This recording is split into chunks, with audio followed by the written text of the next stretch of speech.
इस दुनिया में कुछ निर्णय ऐसे होते हैं जो एक व्यक्ति का भविष्य ही नहीं बल्कि पूरी सभ्यता की दिशा बदल देते हैं।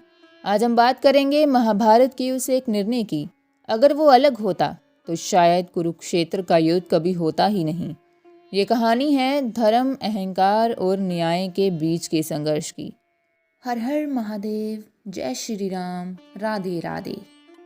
संस्कृति यूट्यूब चैनल पर आपका हार्दिक स्वागत है। अगर आपको हमारी वीडियोस अच्छी लगती हैं तो हमारे चैनल को सब्सक्राइब करना ना भूलें और हमारी यूट्यूब फैमिली का हिस्सा ज़रूर बने।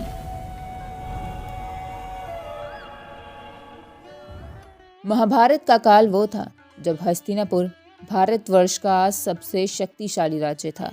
एक तरफ थे पांडव, धर्म, संयम और मर्यादा के प्रतीक, और दूसरी तरफ थे कौरव, शक्ति, सांख्य और अहंकार का प्रतीक। राजा धृतराष्ट्र के पुत्र दुर्योधन के मन में एक ही भावना थी, राज्य मेरा है, सिर्फ मेरा रहेगा। इसी सोच ने जन्म दिया महाभारत के सबसे भयानक निर्णय को। पांडव अपना सब कुछ खो चुके थे, वनवास, अज्ञातवास, अपमान, सब सहने के बाद भी उन्होंने सिर्फ न्याय मांगा। भगवान कृष्ण स्वयं शांति दूत बनकर हस्तिनापुर गए। उन्होंने दुर्योधन से कहा, युद्ध हम नहीं चाहते, पांडव सिर्फ अपना अधिकार चाहते हैं, उन्हें राज्य का आधा हिस्सा दे दो। दुर्योधन ने मना कर दिया। कृष्ण ने फिर कहा, आधा नहीं, 5 गांव ही दे दो, सिर्फ इतना ही काफी है। यहाँ पर भी दुर्योधन नहीं माना। उसके मन में अहंकार था, उसे लगता था पांडव कमजोर हैं।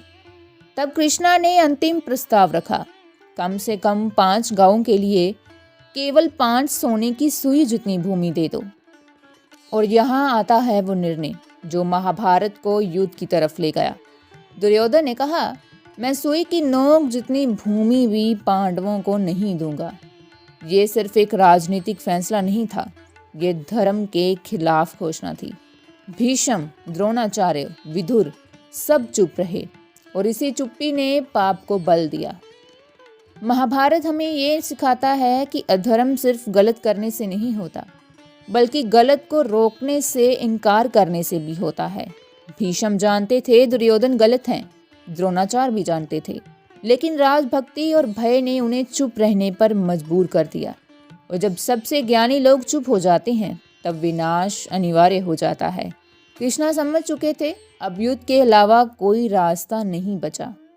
इससे हमें यह सीख मिलती है, आज के युग में महाभारत सिर्फ एक ग्रंथ नहीं बल्कि एक चेतावनी है। जब अहंकार न्याय से बड़ा हो जाए, शक्ति सच को दिवा दे और सही लोग चुप हो जाएं, तब समाज अपने आप युद्ध की तरफ बढ़ता है। दुर्योधन का निर्णय हमें ये सिखाता है कि जो व्यक्ति थोड़ा सा भी झुकने को तैयार नहीं होता, वो अंत में सब कुछ खो देता है। महाभारत का युद्ध टल सकता था, लेकिन अहंकार ने धर्म को हारने नहीं दिया। इस कहानी से हमें अपने जीवन का प्रश्न पूछना चाहिए कि हम सही के लिए खड़े होते हैं या सिर्फ चुप रहना आसान समझते हैं। अगर आप ऐसी और सनातन कहानियाँ सुनना चाहते हैं तो हमारे चैनल को सब्सक्राइब करें और कमेंट में लिखें, धर्म हमेशा विजयी होता है। जय श्री कृष्णा।